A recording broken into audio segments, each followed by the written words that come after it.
Olá pessoal, eu me chamo Hanna Vitória e hoje, na matéria de Fundamentos do Cuidado Humano 1, nós iremos abordar o presente tema, que é Exame Físico Geral.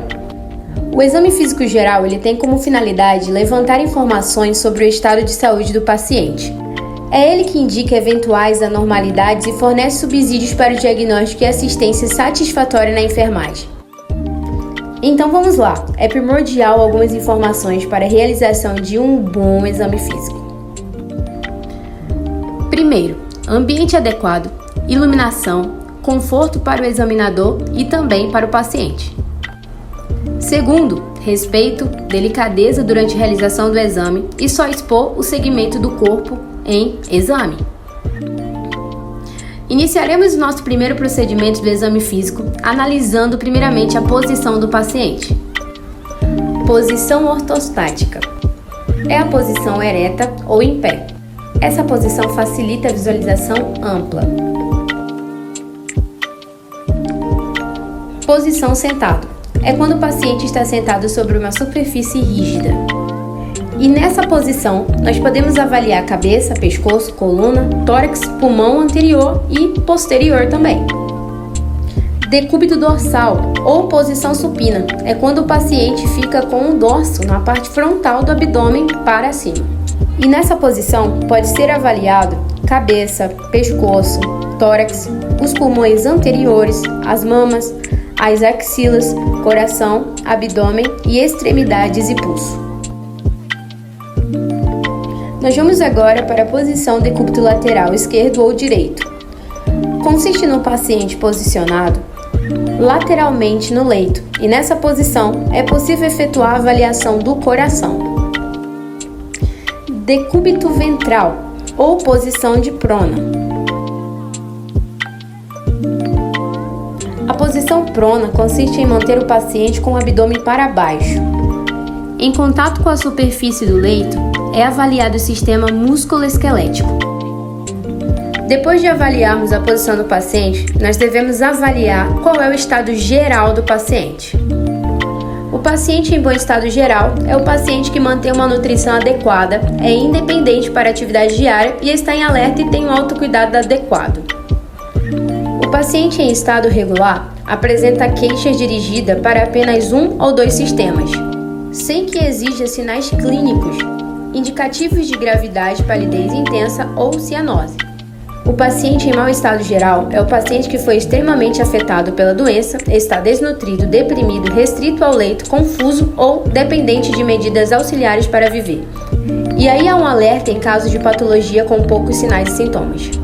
Logo em seguida, depois de analisarmos o estado clínico do paciente e sua posição, nós podemos dar início aos nossos passos propedêuticos do exame físico geral.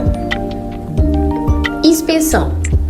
Observação no qual vamos utilizar os nossos olhos e o nariz para obter dados do paciente. A inspeção ela é dividida em duas partes.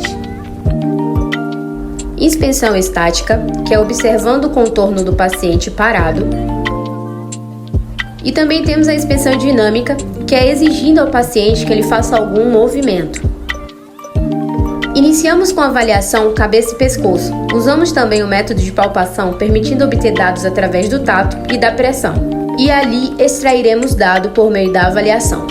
Nos olhos, nós vamos avaliar a acuidade visual, presença de secreção e a coloração conjuntiva. Nos ouvidos, nós vamos avaliar a acuidade auditiva e a presença de secreção ou até mesmo sangramentos. Já no nariz, nós devemos atentar para a presença de secreção ou sangramento, permeabilidade das narinas e o desvio de septo. E por fim, na cavidade oral, nós devemos prestar atenção na higiene, na dentição, uso de prótese e condições também da mucosa. Outro aspecto de suma importância que nós devemos avaliar no paciente é a sua condição ventilatória. Saber se há necessidade do uso de oxigenoterapia e a presença de tosse no paciente. E a pele, nós devemos identificar a presença de manchas e presença ou risco de lesões por pressão.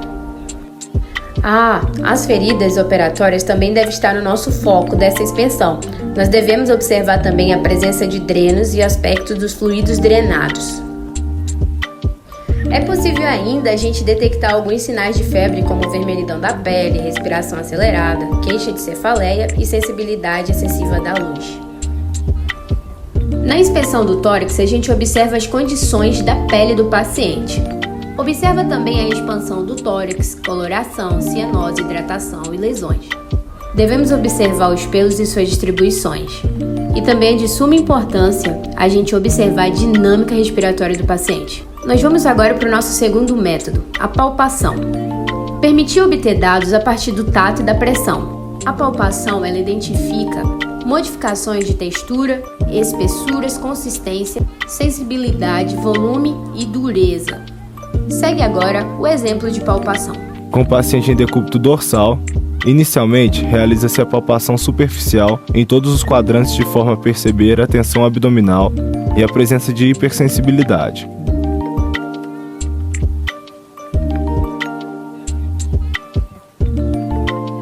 Procede-se à palpação profunda, com a superfície palmar de seus dedos, palpando todos os quadrantes, à procura de massas e hipersensibilidade. Pode-se utilizar uma ou duas mãos sobrepostas.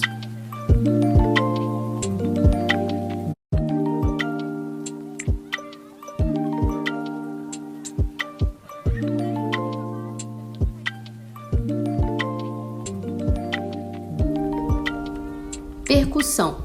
Identificar a presença de ar livre, líquidos e massas na cavidade abdominal.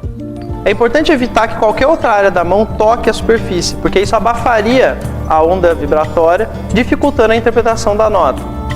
Agora, com o terceiro dedo da mão direita, usando a ponta do dedo e não a polpa digital, se golpeia a articulação interfalangiana distal que toca o paciente num golpe seco, rápido e ao nível do pulso. Então, o movimento completo deve ser algo parecido com isso.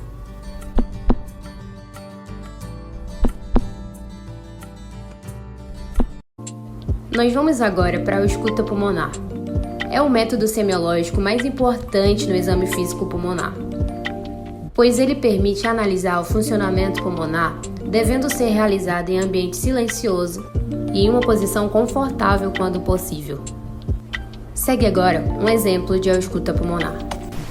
Na ausculta respiratória, ela deve ser sempre comparativamente, ou seja, o ponto no mesmo nível de um lado comparado com o nível do lado oposto.